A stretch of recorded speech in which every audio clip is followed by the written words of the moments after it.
chapter 1, verses 1 through 11 first, and also be 19 through 20 as well for right now. Our theme that our First Lady gave me was the touching God through prayer. It was last Sunday. And I think, so that basically goes through what Hannah did. Hannah, that goes really good with Hannah, touching God through prayer. Amen. Because she was very faithful, and she knew that when she just to pray, that that God would give her what she needed, because she had the faith of that happening. So the 1 Samuel chapter 1 verses 1 through 11 first. I'll start reading it through the New King James. Now there was a certain man of Romanium, Zalpolium, of the mountains of Ephraim, and his name was Elkanah, the son of Jehoram, the son of Elihu, and the son of Toho, and the son of Zu, and Elepharite. Thank you. And he had 2 wives. The name of one of his wives was Hannah, and the name of the other was Peninnah. And Peninnah had children, but Hannah had no children. This man went from the city yearly to worship and sacrifice to the Lord of hosts in Shiloh. Also the 2 sons of Eli, Hophni, and Phinehas, the priest of the Lord, were there. And whenever the time came for Elikai to make an offering, he would give to make any offering. He would give portions to Peninnah, his wife, and to all her sons and daughters.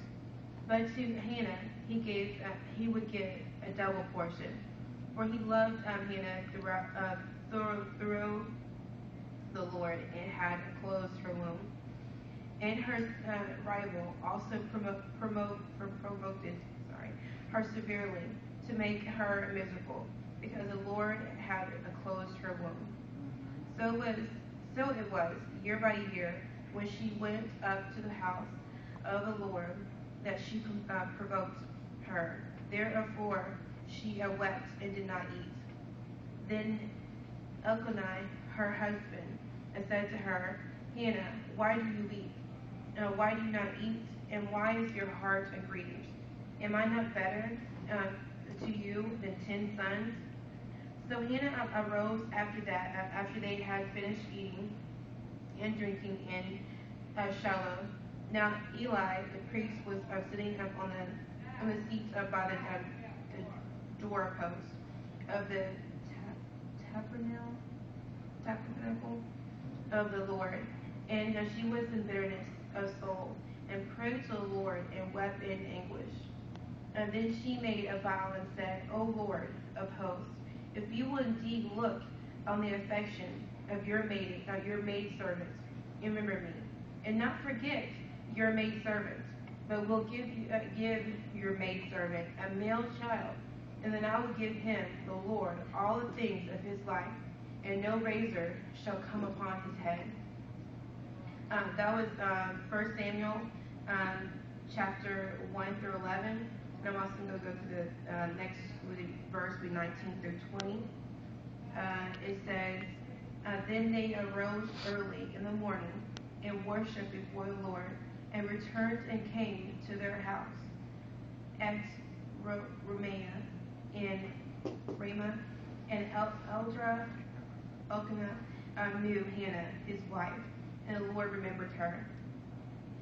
And so it came to pass in the process of time that Hannah conceived and bore a son, and called his name Samuel, saying, Because I have all asked for him for the Lord.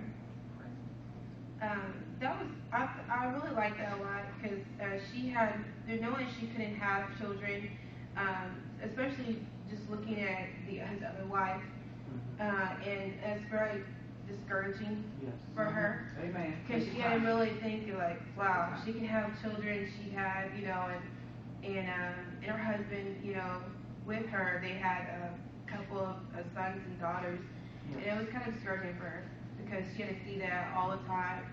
That you have those kids, but I can never have a kid.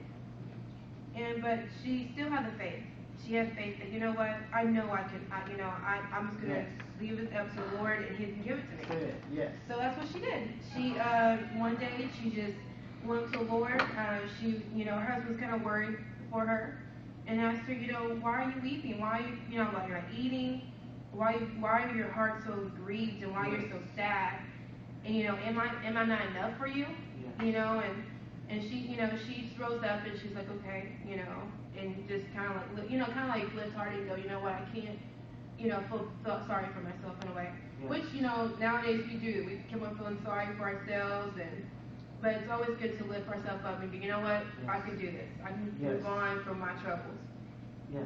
So what Hannah did was that she started eating and drinking again, and it's one day, but she still had bitterness in her soul, about everything, and that she couldn't have any children. It really hurt her a lot. So she went up to the Lord and just really, with all her heart, she prayed to the Lord and said, just remember me, and please just let me conceive a child, a male child is that. She wanted a male child. Yes. And, as being, your servant, and the Lord is serving you, just give me my male child that she wants and she desires. And then she told him, kind of like a promise that she gave to the Lord, that if you do that for me, that I'll give my son to you. For all the days of his life, I'll give it to you, and I will never put a razor to his head. Wow. So that's what she said that she'll do. And then, as you saw in 1920, God heard her. She knew a faithful servant. God will hear you if you're a faithful servant, and and you're like she said, I'm the maid's servant. I serve you. I praise you. I'm there for you. And and He heard her prayer and everything, knowing that of course they probably didn't have doctors per se, but knowing that she knew that she couldn't have any children, but she knew that God could do everything. God will do anything for you because she had faith. She had that strong faith that God would do it. God will do anything for you if you're a servant to Him and faithful to Him. Yes. And so He gave her what she wanted. Yes. She gave her the male son that she wanted, and she was so happy about that. And also in Samuel 1, I had to read the chapter 2, 1 through 2. It will show you how grateful and praised that she was. Just turn to me the Samuel 1, chapter 2, verses 1 through 2. It reads, and Hannah prayed and said, my heart rejoices to the Lord. My horn is exalted in the Lord. I smile at my enemies because I rejoice in your salvation. No one is holy like the Lord, for there is none besides you, nor is there a rock like our God. And that's true. There's no one like the Lord that that can do that for you. No other people worship all these other gods or anything like that. The Lord is the only one that can actually do and see your heart and see what you really want. And He saw, and she said, I will always give the voices or praise. I will exalt you. Yes. Myself to you. And she'll smile at her enemies. Yes. She's not gonna let her enemies come and make her down or make her feel bad or anything. She's gonna always, just look at them. You know what? Just smile at them and say, how you doing? Like that's what we have to do. Sometimes just smile at your enemies and say hi, even though they mean harm on you. Yes. You have to do that sometimes. And, I believe it's hard. Hard to do that, but you have to. Just smile at your enemies and go keep on moving. Yes. And so she just basically, she just kept on worshiping Him and thank God for Him. and she understands that no one is holy than him. No one stands above him but the Lord, and but her God is her rock. So that really, when I read that really kind of touched me and myself, is that I had to keep the faith. I know there's so many times in our lives that we go through and that we're just, down about stuff. But, I always come to myself that I need to keep the faith. And know that, because I'm a servant to him, that if I just ask him, whatever I want, in my heart, that he'll give it to me.